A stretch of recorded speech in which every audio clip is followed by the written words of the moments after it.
हाँ जी, अस्सलाम वालेकुम चाचे दियां की हाल है। Welcome back another vlog. जिस तरह तुहानूं पता है राती गड्डी लाद के 50 वाले पंप ते जंबो अपना रूम है उत्थे आ गया ही। हुण जनाब 5:30 का टाइम हो गया। उठे एक बार नहाते शाते हाँ, तैयारी श्यारी करके अल्लाह पाक का नाम लिया, जनाब गड्डी ने पाया गेर तो जाना मदीने पाक हाज़री ते। मैं क्या काम तो मुकने नहीं, लाजमी एक बार हाज़री देनी है। उस वास्ते जनाब असी पहुँच आए मस्जिद नबी के बिल्कुल नज़दीक।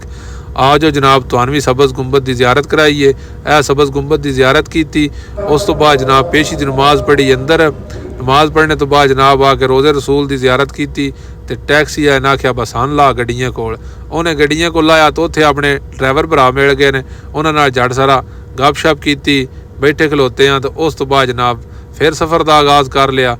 असी जनाब पहुँच आए हुण अल कसीम, इत्थों टैंकी फुल कराई। उस तो बाद जनाब रोटी शोटी खाधी तो जना आदा इत्थे सैर भी सवेरे वेले ना उठा दे। इत्थे जनाब प्लैन सोने का बना लिया। तो हुण बिल्कुल सोने की तैयारी, इंशाअल्लाह मिलदे हैं सुबह। अल्लाह हाफिज़। पाकिस्तान जिंदाबाद।